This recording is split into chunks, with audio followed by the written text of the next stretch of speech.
السلام علیکم معزز ناظرین، افتخار احمد ڈیجیٹل کسان کلینک سے آپ کو خوش آمدید کہتا ہے۔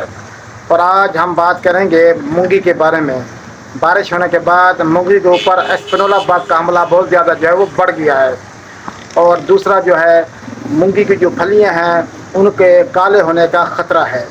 تو کاشتکاروں کو چاہیے کہ فوری طور پر اسپنولا بگ کے لیے بائیفینتھرین 250 ml پلس امیڈا کلوپرائڈ 250 گرام یہ ملا کر سپرے کریں، اور 5 دن کے بعد جو ہے رپیٹ کریں۔ انشاءاللہ اسپنولا بگ کا خاتمہ ہو جائے گا۔ اور فنگس کو ختم کرنے کے لیے، کیونکہ عموماً دیکھا گیا ہے جب بارش ہو جاتی ہے تو فصل کٹائی کے مراحل میں ہوتی ہے یا پکنے کے مراحل میں ہوتی ہے، تو ساری فصل جو ہے وہ کالی ہو جاتی ہے، پھلیاں بھی کالی ہو جاتی ہیں، اور اس کے اندر جو دانے ہیں وہ بھی کالے ہو جاتے ہیں۔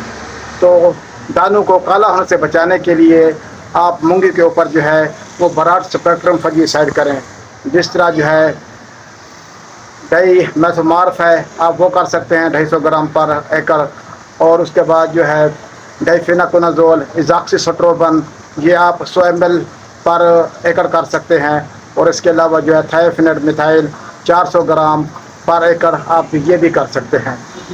تو اس سے آپ کو جو ہے وہ بھرپور کنٹرول ملے گا۔ اگر مزید آپ نے اس کو مزید بہتر کرنا ہے تو اس کے ساتھ جو ہے پوٹاشیم سلفیٹ اور ساتھ جو ہے ٹیبوکونازول اور ایزاکسی سٹروبن اگر یہ مکسچر کر لیں گے تو آپ کو بہت اچھے رزلٹ ملیں گے۔ تو اپنی مونگی کو جو ہے وہ کالا ہونے سے بچائیں، اور اپنی فصل کو جو ہے وہ بھرپور طریقے سے اس کی نگہداشت کریں۔ بہت شکریہ، والسلام۔